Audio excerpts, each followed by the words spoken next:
Voilà, donc je vous encourage, pour ceux qui veulent suivre dans votre Bible, on va lire le premier verset qui va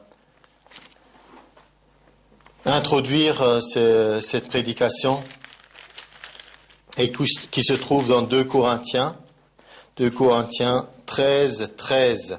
C'est le dernier verset de cet épître.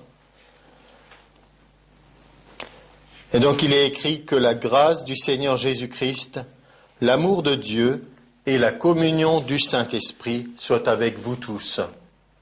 Et c'est en fait un verset qui représente la Trinité. Donc il peut y avoir toutes sortes de discussions sur la Trinité ou pas la Trinité, mais bien que le mot Trinité n'apparaisse jamais dans la Bible, il y a pourtant pour nous la réalité d'un Dieu qui se manifeste en 3 personnes, le Père, le Fils et le Saint-Esprit. Et c'est dans ce verset en particulier que ces 3 personnes sont exprimées d'une certaine façon. Que la grâce du Seigneur Jésus-Christ, l'amour de Dieu, on comprend l'amour de Dieu le Père, et la communion du Saint-Esprit. Et un autre passage d'une autre traduction dit la communication du Saint-Esprit soit avec vous tous. Et donc, nous avons des fois tendance à favoriser l'une ou l'autre personne de la Trinité. Et nous allons voir que, en réalité, notre expérience chrétienne va nous conduire à développer une relation avec chacune des personnes. On va comprendre quelle est finalement la réalité de Dieu. On ne va pas le comprendre totalement, parce qu'on aura toujours besoin de découvrir encore des nouveaux aspects. Je me rappelle en particulier, tout au début de ma vie chrétienne, j'ai eu l'occasion de participer dans un groupe de prière à une étude biblique, et là, la personne qui dirigeait le groupe était quasiment aveugle. Et j'étais impressionné par sa vie spirituelle et sa façon de diriger. Et donc, il disait que des fois, nous avons une vision trop christocentrique. Nous mettons Christ au centre. Et c'est très bien de valoriser la personne du Seigneur Jésus, le Sauveur, le Roi des rois, et de tout ce qu'il a fait pour nous. Et ce soir-là, il a dit, mais nous ne devons pas oublier que Jésus est venu pour nous conduire au Père. Ça m'a vraiment impressionné. Je me suis dit, oui, il ne faut pas oublier. Il est venu pour nous conduire au Père, pour qu'on puisse avoir de nouveau cette relation. Et combien de personnes n'ont pas une bonne relation avec leur Père terrestre, parce qu'il était absent, parce qu'il n'était pas comme il fallait, pour toutes sortes de raisons. Et alors, on a du mal avec notre Père céleste aussi. Mais il est venu pour nous conduire au Père et pour nous révéler le Père. Donc, Jésus a dit, nul ne peut venir au Père s'il n'est pas attiré. Donc, on est attiré au Père. Jésus nous révèle le Père. Et quand il parlait du Père, c'était une nouveauté pour ses disciples. Spécialement dans l'évangile de Jean, on apprend beaucoup de choses concernant le Père. Et alors les disciples étaient étonnés pour certaines choses, parce qu'ils avaient entendu parler de Yahvé, le Dieu très saint, etc. Mais là, Jésus leur donnait, je leur ai donné ton nom. Et ce nom, c'était le nom de Père. Vous avez un Père au ciel. C'était comme une révélation pour beaucoup de personnes. Et donc, un des disciples a dit, mais montre-nous le Père, et cela suffit. Et Jésus leur dit, mais il y a si longtemps que vous êtes avec moi, vous n'avez pas compris que quand vous me voyez, vous voyez aussi une image du Père. Donc déjà, il a montré qui était le Père. Et donc, après, c'est aussi dans l'Évangile, selon Jean, qu'il annonce le Consolateur, le Saint-Esprit. Ce qui, quand vous regardez, vous voyez partout dans l'Ancien Testament des images ou des expériences ou des miracles qui ont été déclenchés par la puissance de Dieu. Le Saint-Esprit est à l'œuvre dès le début. Il n'est pas apparu à la Pentecôte. Dès Genèse 1, il nous dit « L'Esprit de Dieu se mouvait au-dessus des eaux ». Donc il était toujours présent. Mais maintenant Jésus dit « Il y a quelque chose de nouveau qui va se manifester. Le Consolateur va venir ». Et donc on se trouve dans ce cadre de 2 Corinthiens 13, 13, que la grâce du Seigneur Jésus-Christ, l'amour de Dieu et la communion du Saint-Esprit soient avec vous tous. Alors de même que je vous ai introduit cet ensemble de messages en disant la bénédiction de Jean dans 3 Jean 2, quand il dit « Bien-aimés, je souhaite que tu prospères à tous égards et que tu sois en bonne santé, comme prospère l'état de ton âme, qui ressemble beaucoup aux vœux de nouvelle année, santé, prospérité, mais qui était en fait le désir de l'apôtre Jean pour quelqu'un qu'il connaissait et qu'il aimait particulièrement, mais un désir et une volonté qui s'étend à chaque être humain. Dieu veut qu'on prospère et que ce soit en bonne santé, comme prospère l'état de notre âme, que ça prospère aussi à l'intérieur, pas seulement certaines réussites extérieures. Donc c'était la santé, la prospérité, ce que les gens recherchent le plus au monde. On a vu Jude 20, où il nous est dit « bien-aimés » à nouveau. Qu'est-ce qu'il y a pour les bien-aimés? Il nous est dit « édifiez-vous sur la base de votre très sainte foi. Construisez votre foi. Construisez. Rajoutez chaque jour à votre foi. » Qu'est-ce que c'est la foi? C'est la confiance en Dieu. On ne peut jamais avoir trop confiance en Dieu. Développez votre confiance. Encore une fois, comment avoir confiance en quelqu'un qu'on ne connaît pas? Donc, les gens, vous ne pouvez pas simplement dire « mais tu n'as qu'à avoir la foi ». Si vous ne connaissez pas Dieu, comment auriez-vous confiance en lui? Donc, il faut apprendre à connaître comment il est, comment il se comporte, comment il parle. Et il nous est dit « priant par le Saint-Esprit ». De prier. Donc ça, c'était un autre aspect. Toujours cette communication avec Dieu, cette relation par la prière. Je l'ai définie comme étant la respiration de notre âme. On ne peut pas imaginer que nous vivions en apnée, on retient notre respiration pendant très longtemps, quelques secondes, et après il faut nous inspirer. Et on sait que des fois on respire mal, alors on n'est pas bien. Il faut avoir une respiration où vraiment notre être est renouvelé. On a été créé comme ça. Donc, cette relation avec Dieu où nous sommes en prière constamment. Ça ne veut pas dire on s'enferme dans une chambre et on prie 24 heures sur 24, mais on met Dieu dans notre quotidien. Et il nous est dit maintenant, priant par le Saint-Esprit. C'est-à-dire que c'est le Saint-Esprit seul qui nous permet d'avoir une communication de qualité avec Dieu. Sinon, on aurait une communication comment? Par nos sens visuels, vous l'avez vu? Non, il est invisible. Vous l'avez entendu. Dieu peut des fois parler de manière audible, mais très peu d'entre nous ont entendu une voix audible de Dieu. Sentir, toucher, toutes ces choses ne marchent pas avec Dieu. Il est esprit. Et nous sommes des esprits. Nous habitons dans un corps, c'est notre maison, c'est notre enveloppe, c'est notre façon dont notre esprit peut se manifester sur la terre. Nous avons une âme. Dans notre âme, il y a le siège des émotions, des sentiments, de la volonté, l'intellect, toutes ces choses y sont. Mais il nous est dit que c'est le Saint-Esprit qui nous permet cette communication, que la communion et la communication du Saint-Esprit soient avec vous tous. Donc que vous ayez au quotidien cette capacité, vous l'avez déjà la capacité, mais cette conscience de je communique avec Dieu par son Esprit. Il est là. Le Saint-Esprit est là. Ce n'est pas quelque chose de mystérieux. Même les gens qui ne sont pas spécialement croyants, ils disent des fois, c'est pas par une opération du Saint-Esprit que ça va venir. On le dit comme ça dans des choses du quotidien. Mais le Saint-Esprit est là. Nous devons aussi cultiver une relation avec lui. Pourquoi? Premièrement, on va avoir 3 points. Premièrement, parce que le Saint-Esprit est notre aide. Notre aide ou notre assistant.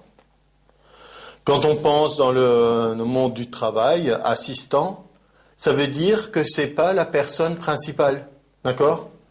Vous pourrez imaginer dans un cadre d'hôpital, vous avez le chirurgien en chef, et puis vous avez peut-être d'autres médecins, et puis vous avez quelqu'un qui est en charge de l'opération, et puis il y a des assistants. Et là, curieusement, la Bible nous dit que le Saint-Esprit est notre assistant. Vous ne pensez pas que c'est un peu bizarre? On aurait envie de dire, mais c'est à l'envers. C'est nous qui devrions être ses assistants et lui avoir le premier rôle. Mais il se trouve que c'est Dieu qui nous a placés sur terre pour que nous soyons ses témoins. Et il a choisi d'avoir un rôle d'aide et d'assistant à notre égard. C'est presque incroyable de le réaliser. Mais c'est nous qui sommes en charge de ce qui va se faire. C'est à nous de le faire. Et il va nous assister. C'est à nous de vivre notre vie. Il ne va pas la vivre à notre place. Mais il a dit qu'il serait toujours notre aide, qu'il serait à notre côté. Alors, c'est bon toujours quand on déclare des choses qu'on lise aussi quelque part. Est-ce que c'est écrit ou est-ce que c'est juste mon avis ou mon opinion ou ma façon de voir? Eh bien, il nous est dit dans Romains 8, verset 26, « De même aussi, l'Esprit nous aide dans notre faiblesse, car nous ne savons pas ce qu'il convient de demander dans nos prières. Mais l'Esprit lui-même intercède par des soupirs inexprimables. Et celui qui sonde les cœurs connaît la pensée de l'Esprit, parce que c'est selon Dieu qu'il intercède en faveur des saints. » Il nous est dit de le même aussi, l'Esprit nous aide dans notre faiblesse. Moi, je crois que dans ce monde, on manque beaucoup de prière. La prière, c'est permettre à Dieu d'intervenir. La prière, c'est aussi lui demander d'agir dans certaines circonstances. Et les gens relèguent la prière à quelque chose d'extrême. Quand j'ai essayé tout ce que je pouvais et que je ne sais plus quoi faire, alors je prie. Alors que l'idée de Dieu, c'est l'inverse, c'est de dire, invite Dieu dès le début à agir avec toi. Mais remarquez bien, si c'était le Saint-Esprit qui était celui qui doit prier, alors la prière ne poserait plus de problème. Vous voyez ce que je veux dire?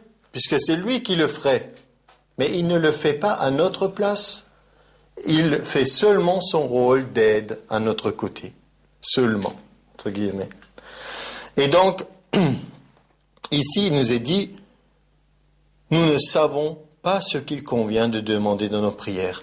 Dans certaines circonstances, on ne sait même pas quoi prier. On ne sait même pas quelle est la bonne chose à faire.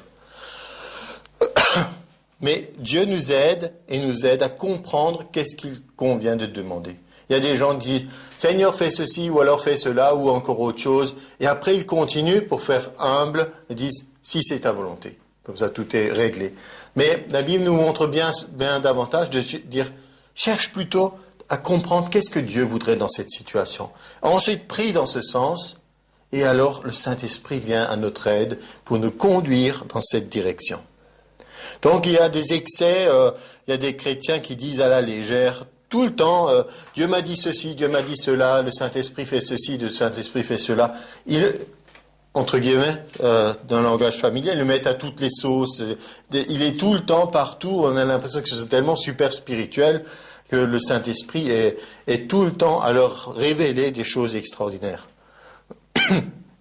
Bien que le Saint-Esprit veuille être à nos côtés, et être avec nous tous les jours, il ne faut pas dire à la légère que Dieu m'a dit ceci, cela. Il faut être des fois un peu plus sérieux en disant « je crois que Dieu m'a dit ça » ou « je pense ».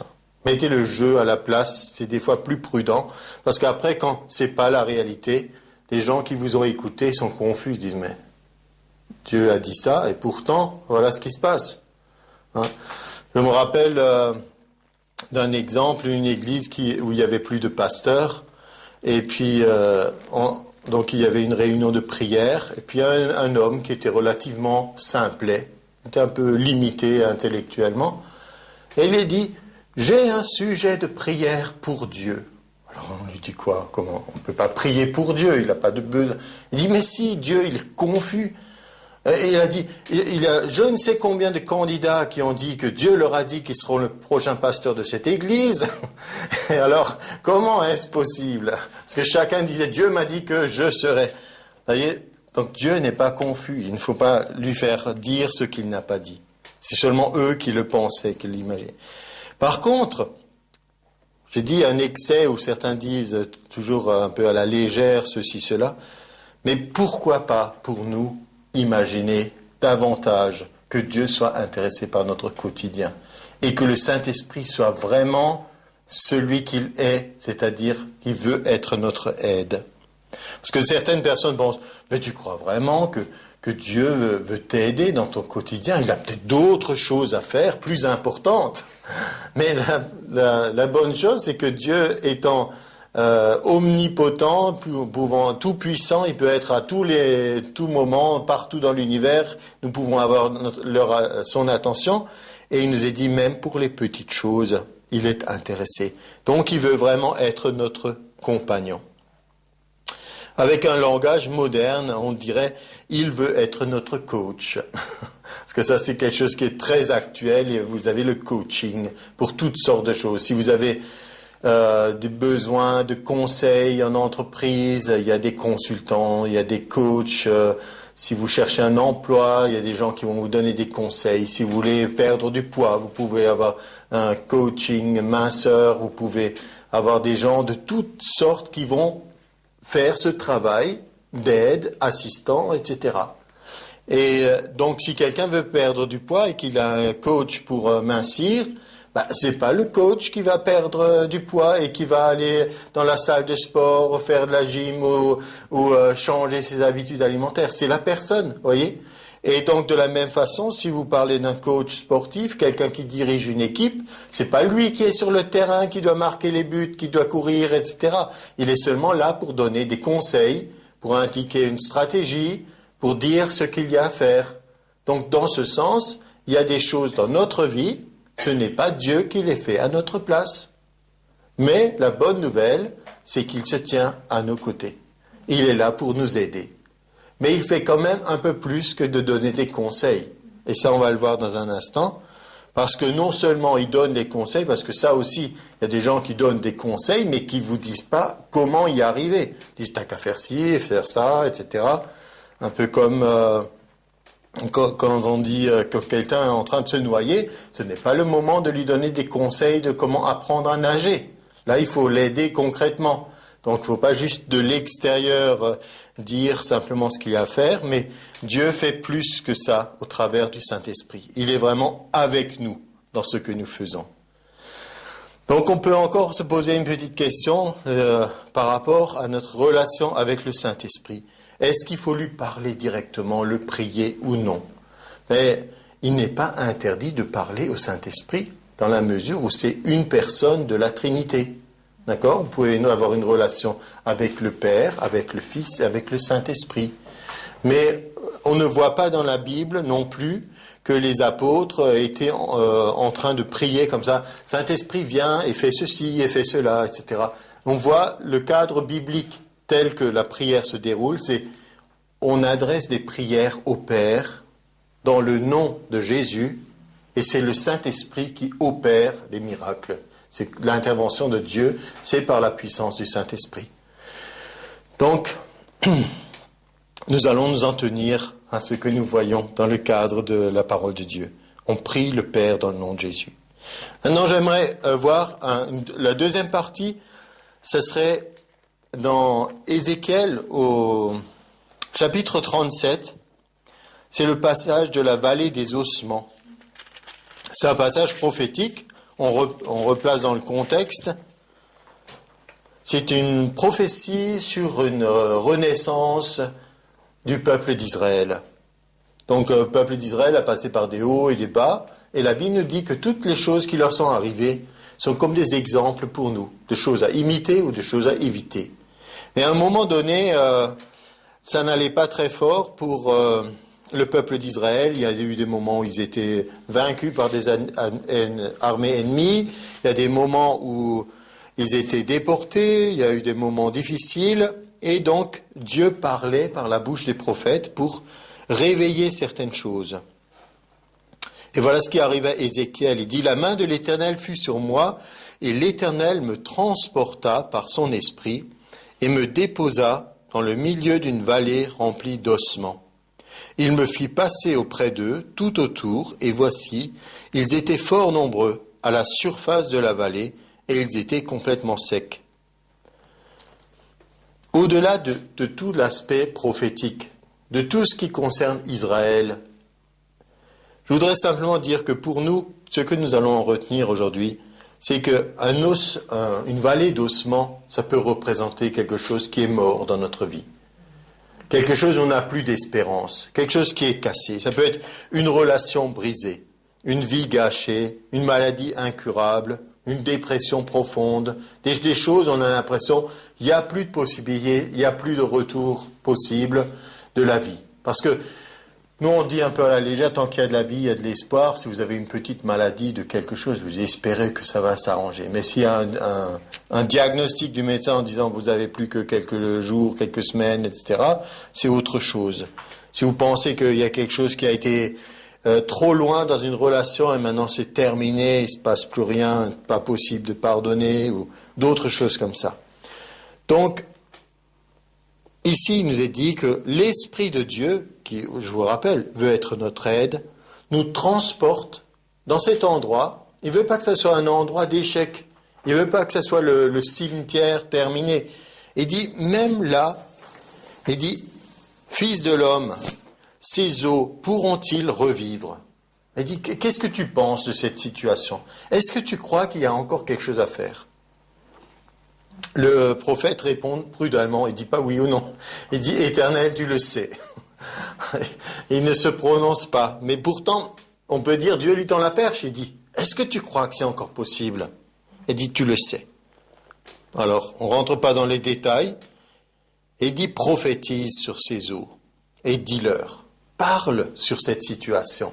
Dis quelque chose. Dis, je crois qu'il y a quelque chose qui est possible encore. On peut aussi dire, bon, ben, c'est terminé. Mais non, il lui dit, ossements desséchés, écoutez la parole de Dieu. Vous imaginez quelqu'un qui parle à des ossements desséchés? Nous parlions dernièrement d'une situation, justement, de quelqu'un qui se promenait dans les cimetières et qui parlait à quelqu'un qui est dans la tombe depuis longtemps. Quand les spectateurs de l'extérieur voient ça, ils se disent, bon, ça craint un peu, hein, mais, et ici, il nous est dit, ainsi parle le Seigneur l'Éternel à ses eaux. Voici, je vais faire entrer en vous un esprit et vous vivrez. Je vous donnerai des nerfs, je ferai croître sur vous de la chair, je vous couvrirai de peau, je mettrai en vous un esprit et vous vivrez, et vous saurez que je suis l'Éternel.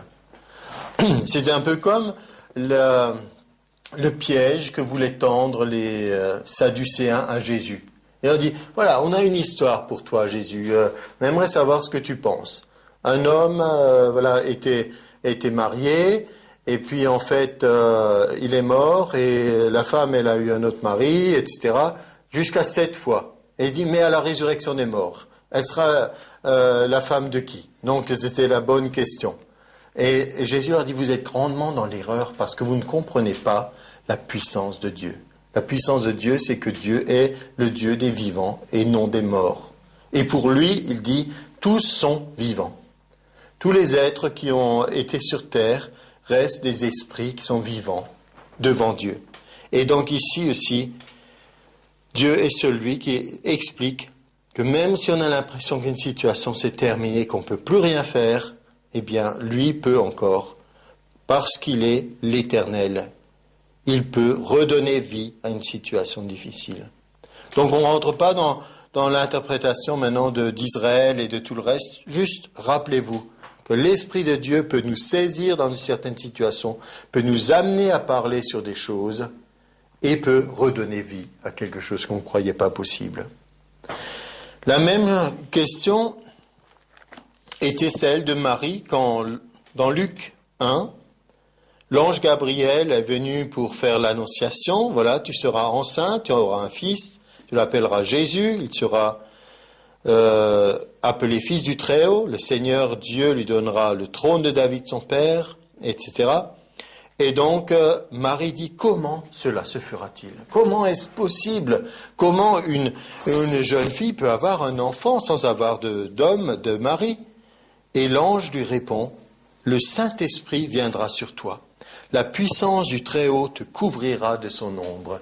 Donc la même puissance du Saint-Esprit qui est à l'origine de Genèse pour la création est celui qui nous amène à prophétiser dans une vallée des ossements, là où on pense qu'il n'y a plus d'espoir, qui est le même qui couvre Marie dans une situation qui pour elle lui semblait incroyable, impossible.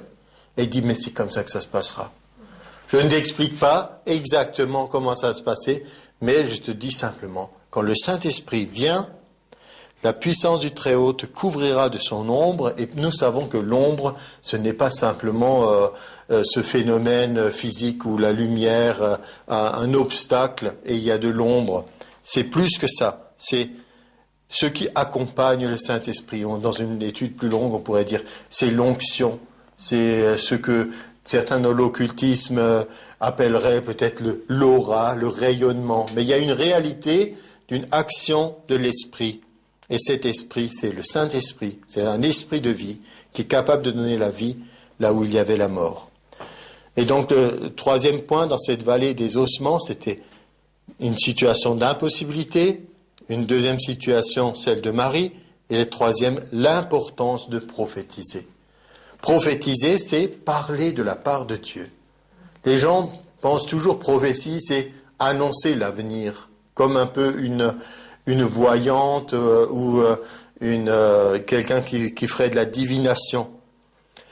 Mais en réalité, quand nous parlons de la part de Dieu, nous parlons de choses que nous voudrions voir se réaliser. Donc il y a un lien. Vous êtes d'accord avec moi? Mais Dieu nous appelle à parler. Nous appelle à parler de sa part en disant « c'est possible, quelque chose peut encore se produire ». Je me demande, je ne fais pas de prédication sur le silence de la Bible, mais le fils prodigue, quand il était parti loin de son père, et si on demandait à ce père, qu'est-ce que tu penses de ton fils, celui qui est parti avec l'héritage loin de toi? J'ai l'impression que ce père aurait pu dire, je crois qu'il reviendra un jour. Je crois que quelque chose est encore possible. Je crois que je le retrouverai. Vous pensez pas qu'il y a ça du sens? Et à l'inverse, il y a des gens qui disent, non, il changera jamais, il a toujours été comme ça, etc. Vous pouvez choisir la façon dont vous allez parler. Et donc, ce père a vu ce miracle d'un fils qui revient. Et Romains 4 nous dit quelle était l'attitude d'Abraham, qui était aussi dans une situation impossible. Que nous est-il dit d'Abraham? Romains 4, verset 19. « Sans faiblir dans la foi, il ne considéra point que son corps était déjà usé, puisqu'il avait près de 100 ans, et que Sarah n'était plus en état d'avoir des enfants.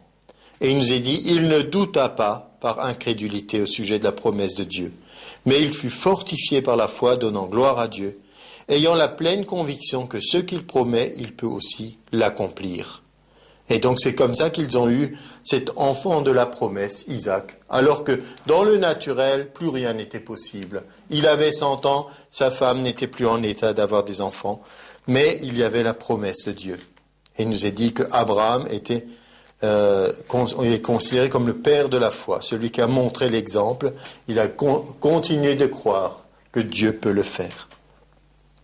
Et donc le dernier point, c'est un autre consolateur. Jésus, parlant du Saint-Esprit, dit que c'est un autre consolateur. C'est celui qu'il voudrait que nous puissions réaliser qu'il est avec nous tous les jours. La première référence au consolateur est dans Jean 14. Au verset 25. Donc il parle à ses disciples, il dit « Je vous ai dit ces choses pendant que je demeure avec vous ». Mais il les prévient, il dit, il y a le moment va venir maintenant bientôt où je ne serai plus avec vous. Mais le consolateur, l'Esprit Saint, que le Père enverra en mon nom, vous enseignera toutes choses et vous rappellera tout ce que je vous ai dit. Il dit, moi je m'en vais, je ne serai plus avec vous, mais un autre viendra, il sera avec vous. Et même il dit plus à un moment donné, il dit, maintenant il est avec vous, mais après il sera même en vous. Il y aura quelque chose que vous n'imaginez pas encore. Quelque chose qui n'avait jamais existé depuis le début de l'humanité. Que le Saint-Esprit fasse sa demeure dans une personne humaine. Jésus est le premier en qui l'Esprit de Dieu est habité. Et donc ce mot consolateur, dans le grec, c'est le paraclet.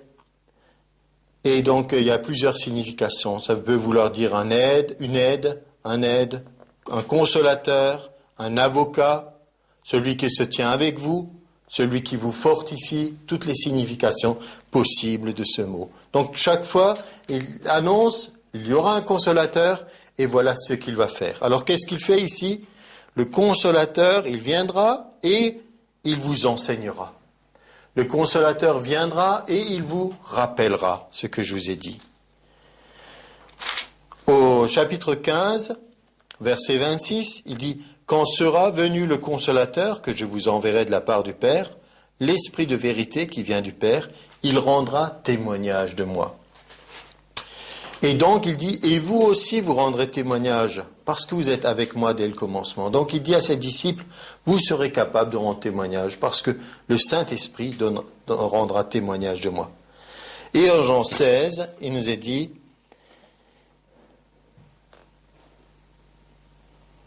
au verset 7, il dit, déjà avant, il dit, mais vous posez la question maintenant, où vas-tu? Vous êtes dans la tristesse parce que je dis que je vais bientôt partir. Cependant, je vous le dis la vérité, il est avantageux que je m'en aille. Si je m'en vais pas, le Consolateur ne viendra pas vers vous. Mais si je m'en vais, je vous l'enverrai. Et quand il sera venu, donc il dit plusieurs choses qu'il va faire. Il convaincra le monde en ce qui concerne le péché. Il va montrer au monde qu'ils ont besoin de Jésus à cause du péché. Il convaincra concernant la justice. La justice parce que je vais au Père et que vous ne me verrez plus. Et le jugement parce que le prince de ce monde est déjà jugé. Il nous est dit, j'ai beaucoup de choses à vous dire, mais vous ne pouvez pas les porter maintenant. Quand le Consolateur sera venu, l'Esprit de vérité, il vous conduira dans toute la vérité. Donc il montre là aussi quel compagnon nous avons avec le Saint-Esprit qui nous enseigne juste ce qu'il faut quand il faut. Il ne nous donne pas une masse d'informations que nous ne pourrons pas gérer. Il nous révèle les choses au fur et à mesure que nous en avons besoin. Il nous conduit dans toute la vérité. Il révèle des choses qui sont cachées dont nous avons besoin. Et il nous est dit, il ne parlera pas de lui-même, mais il dira tout ce qu'il aura entendu. Il vous annoncera les choses à venir. Donc aussi une dimension de nous préparer pour ce que nous avons à affronter. Il me glorifiera parce qu'il prendra de ce qui est à moi et vous l'annoncera. Tout ce que le Père a est à moi. C'est pourquoi j'ai dit qu'il prend ce qui est à moi et qu'il vous l'annoncera. Donc il annonce. Donc c'est de cette façon qu'il nous rend capables d'agir, capables de prévoir, capables de pouvoir vivre notre vie.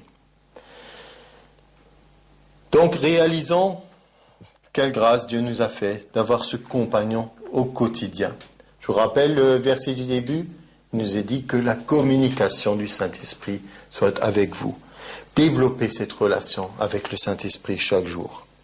Et donc comme j'avais eu l'occasion de dire, il y a quelque chose qui est absolument nouveau dans ce que nous vivons en tant que chrétiens, que d'autres croyants de la Bible n'ont pas connu. C'est qu'il a fait de nous le temple du Saint-Esprit. Et ça s'est exprimé dans 1 Corinthiens 3, 16. Ne savez-vous pas que vous êtes le temple du Saint-Esprit et que l'Esprit de Dieu habite en vous? Ne le savez-vous pas? Est-ce que vous en êtes conscient de ça? Et dans 1 Jean 4, 4, dans l'épître de Jean,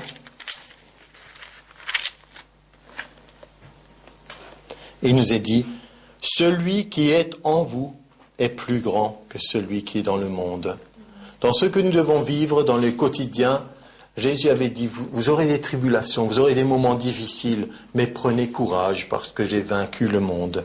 Et c'est une façon dont nous pouvons prendre courage de dire, je ne suis pas seul dans cette situation. Je ne suis pas seul dans mon quotidien. J'ai celui qui est plus grand qui est en moi. Celui qui est en moi est plus grand que celui qui est dans le monde. On peut le dire ensemble? Celui qui est en moi est plus grand que celui qui est dans le monde. Amen.